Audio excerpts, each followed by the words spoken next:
One of the biggest complaints I've seen surrounding the Modern Warfare 4 beta actually has nothing to do with the movement, the weapons, the maps, or even skill-based matchmaking. After my video covering cache, I received a lot of comments asking one very simple question. Where are the factions? Now, if you've played the Modern Warfare 4 beta, you probably already understand what people are talking about. Multiplayer no longer appears to have the traditional two opposing factions that usually determine which operators belong to each team. You can have the same characters appearing on both sides of a match, and for long-time Call of Duty players, that can make identifying friends from enemies extremely hard. More importantly, though, it removes something that has been part of Call of Duty forever. I mean, why would you even remove it? So I actually wanted to take a little look into this, and what I found was kind of interesting. Modern Warfare 4 technically still has factions, but something has changed.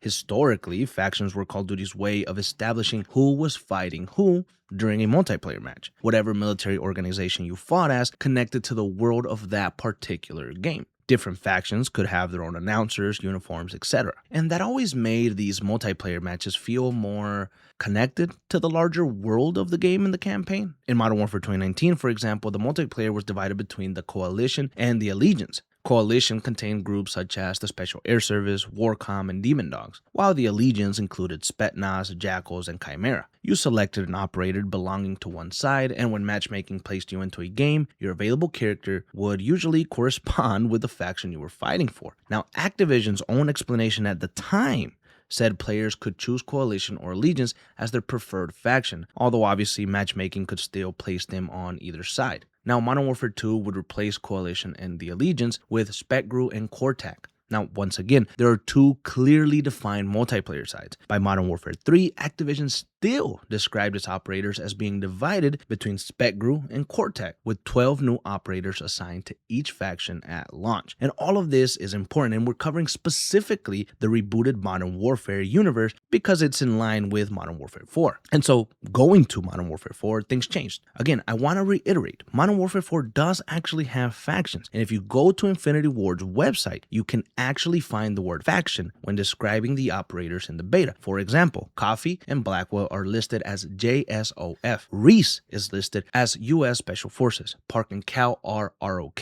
Dallas is specifically listed as Shadow Company. So for now, the major difference appears to be that these factions are operator affiliations instead of multiplayer teams. And I think that explains why this has become so noticeable to so many players. Without factions being applied in multiplayer, you can encounter the same operator on your own team and the enemy team, which actually can make it more difficult to determine whether someone is friendly or hostile. I also noticed during my own multiplayer matches that almost everyone was running around with a new ghost skin, enemy or not, and the whole fucking map was just filled with them. Now, I also think that there is an immersion argument here because when you don't have factions in the traditional way and everyone is fighting everyone and North Korean soldiers are working alongside South Korean soldiers and alongside US soldiers, it makes it look a little weird. And for a game that wants to feel grounded and have all these milsim skins, which I do love, you actually can kind of break the game's immersion when not having traditional factions. Now, a counter argument to this could be player choice, right? And bear with me. If someone buys or unlocks a specific operator skin, like the Ghost skin, they probably want to use that character and that character only because maybe that's their favorite character. Now, under the old system of factions, you essentially needed an operator you liked for both factions. So you needed Ghost and then maybe Makarov for the other faction because you didn't know if you were going to be part of Team 1 or Team 2. Now, removing the factions restriction means that the player can always have their preferred operator. For example, I can always use Ghost, Price, Soap,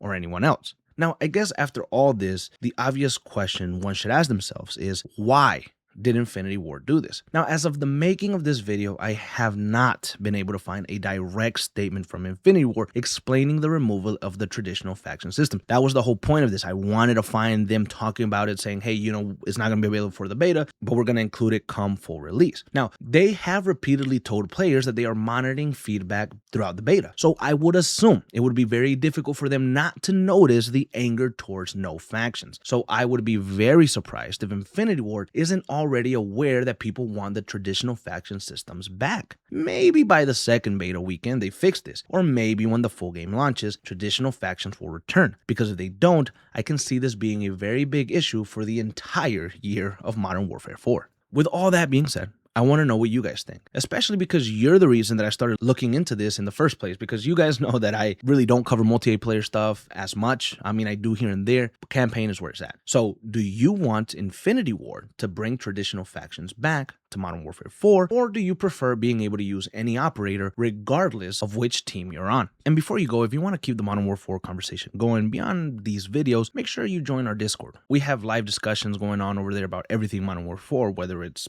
beta, campaign theories, discoveries, anything else that we find basically leading up to release and after. And so I'll leave a link down in the comments below for you to join. You could also become a channel member for just $1.99 a month if you want to support the channel and get access to exclusive behind the scenes about stuff that I do in the videos and extra content that I don't really normally upload publicly. And finally, make sure you subscribe because we're covering Modern Warfare 4 almost daily right now. There is consistently something new to be discovered and new ideas to be talked about. I'll be here breaking down as much of it as possible all the way through launch. So subscribe if you enjoy. Also, there's going to be a lot of content covering the Blood of Dawnwalker and Wolverine coming for the month of September.